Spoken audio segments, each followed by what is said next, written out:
Yes, you can do it. You can have a low buy year. That's my goal as well. And I have a plan. My strategy is to follow 6 tips. And so I'm going to walk you through it in today's video. If you're coming back, welcome. Glad to have you here at Whitting Chic. We are all about cultivating smart, fun, and functional luxury choices for our everyday lives. No one wants to unwittingly make a bad luxury purchase, and so that's why I created this channel, to share my experience and my tips with you all, and to lean on each other as it's the support of a wonderful luxury community. So as I talk through these tips, I just did a little bit of like a set down here. I'm getting ready to do a video all about how the Evelyn TPM, this is the mini size Evelyn, is the best mom bag. Now, I know it's small, so stay tuned for that video where I pack this up and explain my logic on why I feel this is the best mom bag you can have. But before I do anything with my luxury goodies, first I'm going to take a quick sip of my coffee.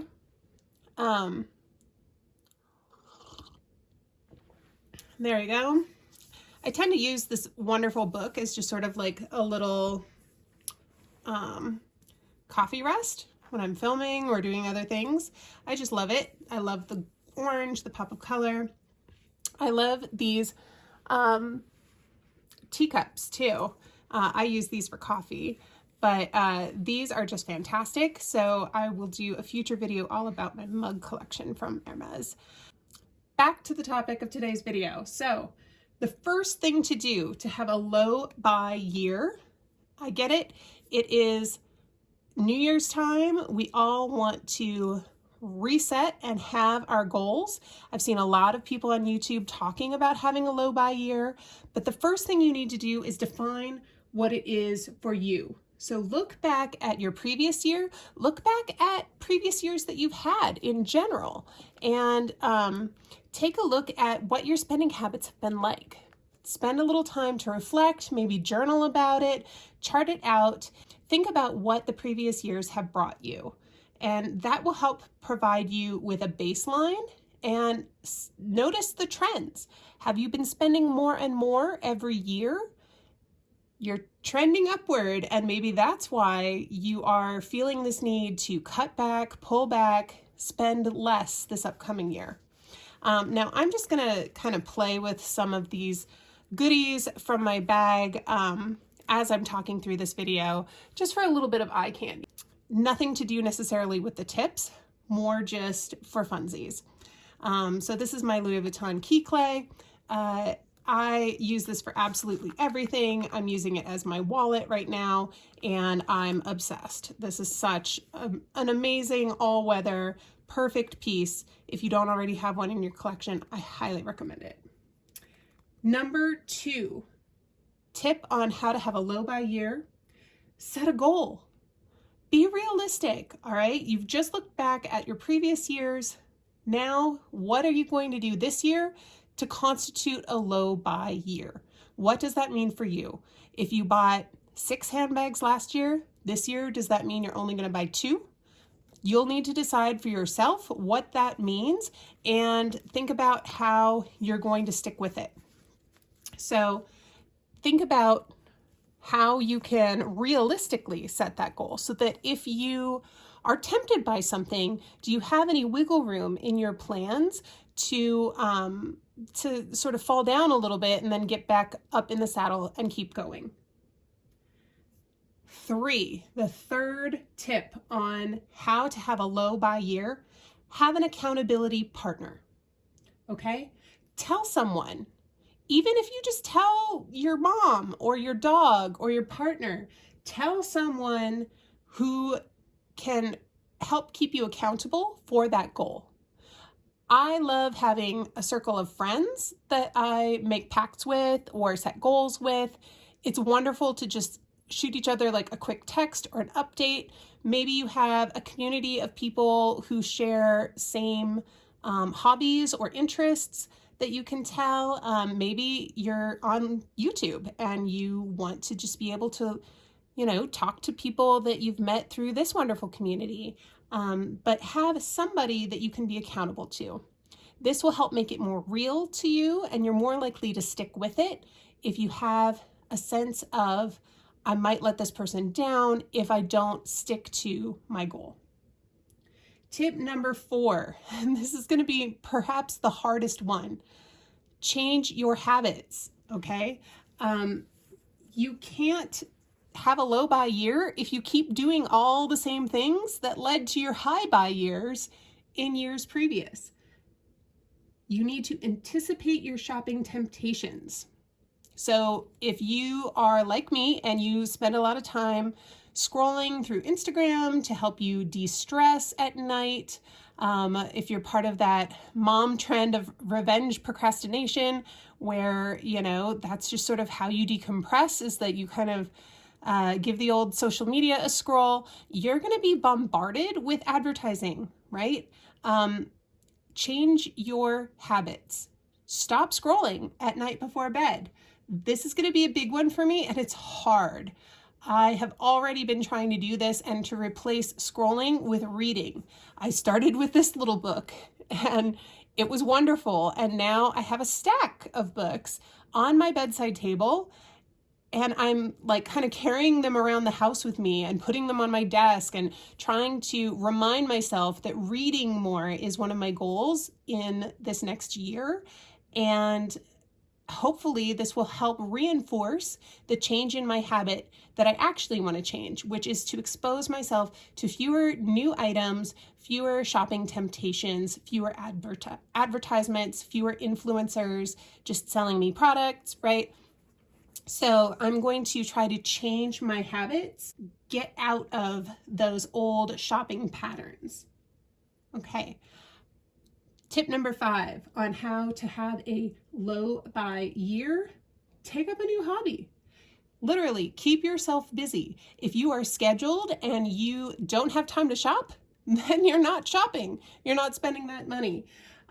So this one also might be harder than it might seem, but it might also be easier too. If you're changing your shopping habits, then maybe you're replacing that time with something else that can bring you a lot of fulfillment. For me, because I spend a lot of time sort of decompressing in the evenings, not only scrolling Instagram, but also watching YouTube, I decided to start a YouTube channel. And so this is my new hobby. This is my way of sort of using up my time and focusing my energy on something creative instead of on shopping for my fantasy self in ways where I end up just spending money without it fulfilling any of my longer term financial goals. I really recommend that you all pick up something creative that you can pour your energy into instead of thinking about what kind of shopping you might be able to do. Do something with friends, do something with other people. Find a way to have a creative outlet that takes up your time, that doesn't involve scrolling or doing online shopping or going to the shops. Find something that will help you focus your energy and help you stick to your low buy year goals. And lastly, tip number 6, kind of hard on the heels of the last tip: appreciate what you already have. So in appreciating what we already have, it has to do with, really focusing on the beautiful items that we already own. This piece was one of my last purchases of 2023. This was the last item that I purchased from the Hermes boutique, and I am absolutely obsessed with it. I got it around Thanksgiving last year and have been wearing it a ton. And so to help me focus my energy on appreciating what I already have, I am thinking of all of the ways that this fills needs in my life. And it's almost like creating an ode to your items, right? If any of you kind of got caught up in the Marie Kondo craze of thinking of your items as things that you could thank for their service and then move on if you were decluttering. Think about thanking the things that you have in your service that you love and that you're keeping. It doesn't mean you have to get rid of them. Appreciate them. Think about, what would an ode to an item that you love be? And how could the writing and the thought process of engaging in that ode fill the energy and the dopamine hit that you might otherwise be seeking out shopping for? Okay? So try to fall back in love with what you have. And I always do this before I declutter a piece anyway. If I'm going to be looking at getting rid of something in my collection, I always be sure that I wear it again to make sure that I don't actually love it. I find that that's a great way of really appreciating the bags that you haven't reached for in a while. Maybe you just sort of forgot to put them into rotation, or just other items in your wardrobe. Find ways to try them out again, wear them in new ways, style them in ways that you hadn't previously, and see if you can fall back in love with your current collection. Shop your closet, right? Another idea for appreciating what you already have is to kind of go on to a bonus challenge tip to go with a low buy year, which is to take on a one in, one out approach to your shopping and to your collection. So think of it as if you love something and you really want to buy it, does it check all of the boxes? Does it meet all of the needs for your real self in your real life? And if so, what will it supplant in your current collection? What are you going to get rid of? What are you going to sell or donate in order to make space for that new item? And if you can't come up with anything that you're willing to part with, then ask yourself the really hard question, do I really need this new piece? And if the answer is no, you walk away. Even if it's on sale, even if it's really beautiful, right? Even if you have the money. Honey, that is money you can put somewhere else, okay? Trust me, it will be all right. There will be another day. You will have other shopping opportunities, all right? And I hope to take my own advice on this one, you guys, because it is difficult to be in that moment of frenzy, and especially if something's a good deal, to not pull the trigger.